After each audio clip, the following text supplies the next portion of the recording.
എല്ലാവർക്കും സുഖമാണെന്ന് വിശ്വസിക്കുന്നു. ഡെയിലി അപ്ഡേറ്റിലേക്ക് എല്ലാവർക്കും സ്വാഗതം. നാളെ ഓഗസ്റ്റ് 10-ാം തീയതിയും തുറന്നുള്ള ദിവസങ്ങളിലും നിങ്ങൾ ശ്രദ്ധിക്കേണ്ട വളരെ പ്രധാനപ്പെട്ട കാര്യങ്ങളാണ് ഈ ഒരു വീഡിയോയിൽ വ്യക്തമാക്കുന്നത്. വീഡിയോയുടെ വിശദാംശങ്ങളിലേക്ക് കടക്കുന്നതിന് മുമ്പ് കൂടുതൽ ആളുകളിലേക്ക് ഇൻഫർമേഷൻ എത്താൻ ഷെയർ ചെയ്യുക, ലൈക്ക് ചെയ്യുക.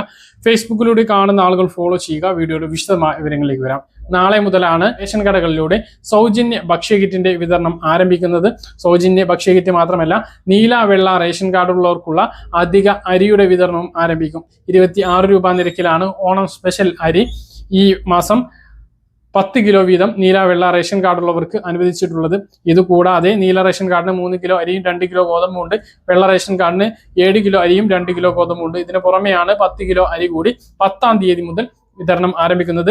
ഓഗസ്റ്റ് 26 വരെയാണ് ഈ സ്പെഷ്യൽ അരി ലഭിക്കുക. സൗജന്യ ഭക്ഷ്യകിറ്റ്, മഞ്ഞ റേഷൻ കാർഡിലുള്ള സൗജന്യ ഭക്ഷ്യകിറ്റും ഓഗസ്റ്റ് 26 വരെ തന്നെയാണ് ലഭിക്കുക. അതുപോലെ തന്നെ പുറത്ത് സപ്ലൈകോ തുടങ്ങിയിട്ടുള്ള ഓണം ഫെയറുകളും 25-ാം തീയതി വരെ തന്നെയാണ് ഉണ്ടാകുക. സുരക്ഷാ പെൻഷൻ വീണ്ടും ലഭിക്കുമോ, ഓണത്തിന് ലഭിക്കുമോ എന്നൊക്കെ നിരവധി പേര് കമന്റിലൂടെയൊക്കെ ചോദിക്കുന്നുണ്ട്. അതുപോലെ തന്നെ കെട്ടിട നിർമ്മാണ തൊഴിലാളി പെൻഷൻ, പ്രവാസി പെൻഷൻ, ക്യാൻസർ രോഗികൾക്കുള്ള പെൻഷൻ, ഇതുമായി ബന്ധപ്പെട്ടൊക്കെ ചോദിക്കുന്നുണ്ട്.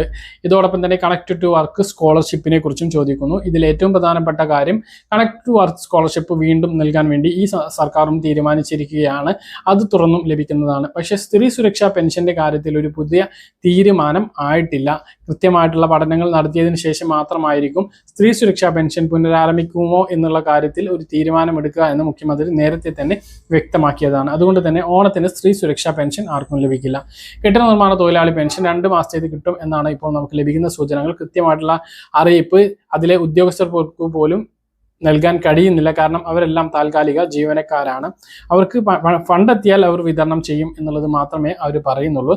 ക്യാൻസർ രോഗികൾക്കുള്ള പെൻഷൻ ഇപ്പോൾ 1000-ൽ നിന്നും 2000 രൂപയാക്കി വർദ്ധിപ്പിച്ചിട്ടുണ്ട്. അത് ഓണത്തിന് മുമ്പ് കുറച്ച് വിതരണം ചെയ്യും എന്നുള്ളതാണ്. പ്രവാസി പെൻഷനും കുടിശ്ശിക തീർത്ത് ഓണത്തിന് മുമ്പ് വിതരണം ചെയ്യും എന്നുള്ളതാണ് ഏറ്റവും പ്രധാനപ്പെട്ട മറ്റൊരു അറിയിപ്പ്. അപ്പം സ്ത്രീ സുരക്ഷാ പെൻഷന്റെ കാര്യത്തിൽ അത് കാത്തിരിക്കേണ്ടി വരും, പെട്ടെന്ന് കിട്ടില്ല എന്നുള്ളതാണ്. അപ്പോൾ ഇത് 4മായി ബന്ധപ്പെട്ട് നിങ്ങളെ അറിയിക്കാനുള്ളത്. പെൻഷൻ, റേഷൻ, ഗ്യാസ് ഇവ മുടങ്ങാതെ ലഭിക്കുന്നതിന് വേണ്ടി നമ്മൾ അറിഞ്ഞിരിക്കേണ്ട, ചെയ്യേണ്ട വളരെ പ്രധാനപ്പെട്ട ചില കാര്യങ്ങൾ ഇപ്പോൾ നടന്നുകൊണ്ടിരിക്കുന്നുണ്ട്. അത് നിർബന്ധമായിട്ടും ചെയ്യണം. ഈ 15-ാം തീയതിക്കുള്ളിൽ ഗ്യാസ് KYC ചെയ്യാത്തവർക്ക് ഗ്യാസ് ലഭിക്കില്ല, ബുക്കിംഗ് സ്വീകരിക്കില്ല എന്നുള്ള അറിയിപ്പാണ് ഇപ്പോൾ വരുന്നത്. അതുകൊണ്ട് തന്നെ ഇനിയും ഗ്യാസ് KYC ചെയ്യാത്ത ആളുകൾ ഉടനെ അത് ചെയ്യണം. 2022-ലാണ് കേന്ദ്ര ഗവൺമെന്റ് എല്ലാ ആളുകളും, എല്ലാ ഗ്യാസ് കണക്ഷൻ ഉപഭോക്താക്കളും KYC ചെയ്യണം എന്ന് പറഞ്ഞത്. പക്ഷെ അത് നിർബന്ധമാക്കിയിരുന്നില്ല. ഇപ്പോഴാണ് ഈ ഒരു നിർബന്ധ അവസ്ഥ വന്നിരിക്കുന്നത്. പശ്ചിമേഷ്യൻ യുദ്ധത്തിന്റെ പശ്ചാത്തലത്തിൽ നമ്മുടെ രാജ്യത്തുണ്ടായിരുന്ന ഗ്യാസ് പ്രതിസന്ധിയുടെ പശ്ചാത്തലത്തിൽ കൂടിയായിരുന്നു ഈ ഒരു ഗ്യാസ് KYC നിർബന്ധമാക്കിയത്. ആദ്യം ജൂലൈ 31 എന്ന് പറഞ്ഞു. ഇപ്പോൾ ഇതാ ഓഗസ്റ്റ് 15 എന്ന് പറയുന്നു. ചിലപ്പോൾ നീട്ടിയേക്കാം, ഇല്ല എങ്കിൽ അത് വലിയ പ്രയാസമുണ്ടാക്കും. അതുകൊണ്ട് തന്നെ KYC നടപടികൾ എല്ലാവരും പൂർത്തീകരിക്കണം. ആരുടെ പേരിലാണോ കണക്ഷൻ ഉള്ളത് അവരുടെ പേരിൽ തന്നെയാണ് അവരാണ് KYC നടപടി പൂർത്തീകരിക്കേണ്ടത്. ആ കണക്ഷൻ പേരിലുള്ള ആൾ നാട്ടിലില്ലെങ്കിലോ മരണപ്പെട്ടിട്ടുണ്ടോ എങ്കിലോ ഈ റേഷൻ കാർഡിലെ മുതിർന്ന അംഗത്തിന്റെ പേരിലേക്ക് ഗ്യാസ് കണക്ഷൻ മാറ്റുകയും KYC അവരുടെ പേരിൽ പൂർത്തീകരിക്കുകയും വേണ്ടതാണ്. KYC മാത്രമല്ല, ഗ്യാസ് കണക്ഷൻ ഉപയോഗിക്കുന്ന ബുക്ക് ചെയ്യുന്ന നമ്പർ ഈ കണക്ഷൻ മാറ്റുന്ന സമയത്ത് ആ പുതിയ ആളുടെ പേരിലുള്ള ആധാറുമായിട്ട് ലിങ്ക് ചെയ്തിട്ടുള്ള നമ്പറിലേക്ക് മാറ്റാൻ വേണ്ടിയിട്ടും ശ്രദ്ധിക്കേണ്ടതാണ്. ഇനി നിങ്ങൾ ശ്രദ്ധിക്കേണ്ട മറ്റൊരു പ്രധാനപ്പെട്ട കാര്യം, റേഷനുമായി ബന്ധപ്പെട്ടാണ്. പുതുതായിട്ട് ഇപ്പോൾ 72,000-ലധികം ആളുകൾക്ക് മുൻഗണനാ റേഷൻ കാർഡുകൾ നൽകി കഴിഞ്ഞു. 75,000-ഓളം ആളുകൾക്കാണ്. അത് 3,000-ലധികം ആളുകൾക്ക് മഞ്ഞ റേഷൻ കാർഡും 72,000-ഓളം ആളുകൾക്ക് പിങ്ക് റേഷൻ കാർഡുമാണ് ഇപ്പോൾ വിതരണം ചെയ്തിട്ടുള്ളത്. അങ്ങനെയുള്ള ആളുകൾ, ആ റേഷൻ കാർഡിൽ ഉൾപ്പെടുന്ന എല്ലാ ആളുകളും റേഷൻ കടകളിലെത്തി ബയോമെട്രിക് മസ്റ്ററിംഗ് പൂർത്തീകരിക്കേണ്ടതാണ്. എങ്കിൽ മാത്രമേ അവർക്ക് മുൻഗണനാ റേഷൻ വിഹിതമായ സൗജന്യ റേഷൻ ലഭിക്കുകയുള്ളൂ. എല്ലാവരും ചെയ്യണം. ആ പുതുതായിട്ട് ഇപ്പോൾ മുൻഗണനാ റേഷൻ കാർഡ് ലഭിച്ചിട്ടുള്ള ആളുകളെ ഈ ഓഗസ്റ്റ് മാസം മുതലാണ് അവർക്ക് സൗജന്യ റേഷൻ വിതരണം തുടങ്ങിയത്. അപ്പോൾ പുതുതായിട്ട് ഈ ഒരു മുൻഗണനാ റേഷൻ കാർഡ് ആർക്കൊക്കെ ലഭിച്ചിട്ടുണ്ടോ, കേരളത്തിൽ മൊത്തം ഇത്രയും 3/4 ലക്ഷത്തോളം ആളുകൾക്കാണ് ഈ ഒരു പുതിയ മുൻഗണനാ റേഷൻ കാർഡ് ലഭിച്ചിട്ടുള്ളത്. അപ്പോൾ ആ റേഷൻ കാർഡിലെ ഉൾപ്പെടുന്ന എല്ലാ അംഗങ്ങളും മസ്റ്ററിംഗ് നടപടി പൂർത്തീകരിക്കേണ്ടതാണ്. ഇല്ല എങ്കിൽ വരും മാസങ്ങളിൽ ഇപ്പോൾ ലഭിച്ചു തുടങ്ങിയ സൗജന്യ ഭക്ഷ്യധാന്യം മുടങ്ങിപ്പോകുന്ന സാഹചര്യമുണ്ട്. ഇപ്പോൾ ഒരാൾ സ്ഥലത്തില്ല എങ്കിൽ, വേറെ ഏതെങ്കിലും സ്ഥലത്താണ് എങ്കിൽ അവിടെയുള്ള റേഷൻ കടയിലെത്തിയും ഈ ഒരു മസ്റ്ററിംഗ് പൂർത്തീകരിക്കാവുന്നതാണ്. മറ്റൊരു പ്രധാനപ്പെട്ട കാര്യം പെൻഷന്റെ കാര്യമാണ്. പെൻഷൻ ലഭിക്കുന്നതിന് വേണ്ടിയിട്ട് പല കാര്യങ്ങളും നമ്മൾ ശ്രദ്ധിക്കണം. ഇപ്പോൾ ചെയ്യാൻ പറഞ്ഞിട്ടുള്ള മസ്റ്ററിംഗ് നിർബന്ധമായിട്ടും ചെയ്യണം. അതിന് സെപ്റ്റംബർ 30 വരെ അതിനുള്ള സമയമുണ്ട്. അതിനുള്ളിൽ എല്ലാവരും മസ്റ്ററിംഗ് നടപടി പൂർത്തീകരിക്കേണ്ടതാണ്. കിടപ്പ് രോഗികളാണ് എങ്കിൽ അക്ഷയയിലോ അല്ലെങ്കിൽ തദ്ദേശ സ്ഥാപനത്തിലോ ഈ വിവരം അറിയിച്ചാൽ അക്ഷയ ജീവനക്കാർ വീടുകളിലെത്തി ചെയ്യുന്നതിന് വേണ്ടിയിട്ടുള്ള സൗകര്യം ഒരുക്കും. അക്ഷയയിലെത്തി ചെയ്യുന്നതിന് 30 രൂപയാണ് ഇപ്പോൾ ചാർജ് വരുന്നത്. മറ്റൊന്ന്, വരുമാന സർട്ടിഫിക്കറ്റ് നൽകാത്തവരുടെ പെൻഷൻ മുടങ്ങിയിരുന്നു. അങ്ങനെയുള്ള ആളുകൾ ഉടനെ ആ ഒരു സർട്ടിഫിക്കറ്റ് സമർപ്പിക്കാൻ വേണ്ടി ശ്രദ്ധിക്കുക. അത് സമർപ്പിച്ചാൽ പോലും ഈ ഓണപ്പെൻഷൻ അവർക്ക് ലഭിക്കില്ല എന്നുള്ളത് ഉറപ്പാണ്.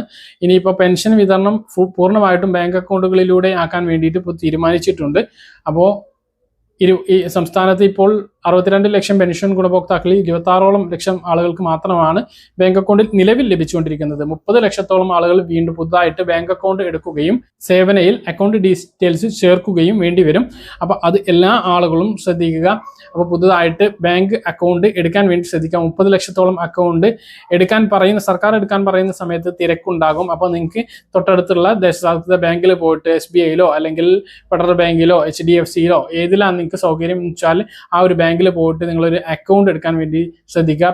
ഇനിയിപ്പോൾ അതുമല്ല, India post payment bank account ഉണ്ട് എങ്കിൽ അതിലും ഈ ഒരു പെൻഷൻ ലഭിക്കുന്നതാണ്. ഇനി മറ്റൊന്ന്, കിടപ്പ് രോഗികൾക്ക് വീടുകളിൽ പെൻഷൻ എത്തിച്ചു നൽകും എന്ന് പറയുന്നു. പക്ഷേ സഹകരണ ബാങ്ക് ജീവനക്കാരുടെ കയ്യിലല്ല ഇനി കിടപ്പ് രോഗികൾക്കാണ് എങ്കിൽ പോലും വീടുകളിലേക്ക് പെൻഷൻ എത്തുക. അത് പോസ്റ്റ്മാൻമാരാണ് വീടുകളിലേക്ക് പെൻഷൻ എത്തിച്ച് നൽകുക. നിലവിൽ അത് പെട്ടെന്നുള്ള മാറ്റമല്ല. ഈ വരുന്ന മാസത്തെ പെൻഷനൊക്കെ കയ്യിൽ ഇപ്പോൾ ലഭിച്ചുകൊണ്ടിരിക്കുന്നത് പോലെ തന്നെയാണ് ലഭിക്കുക.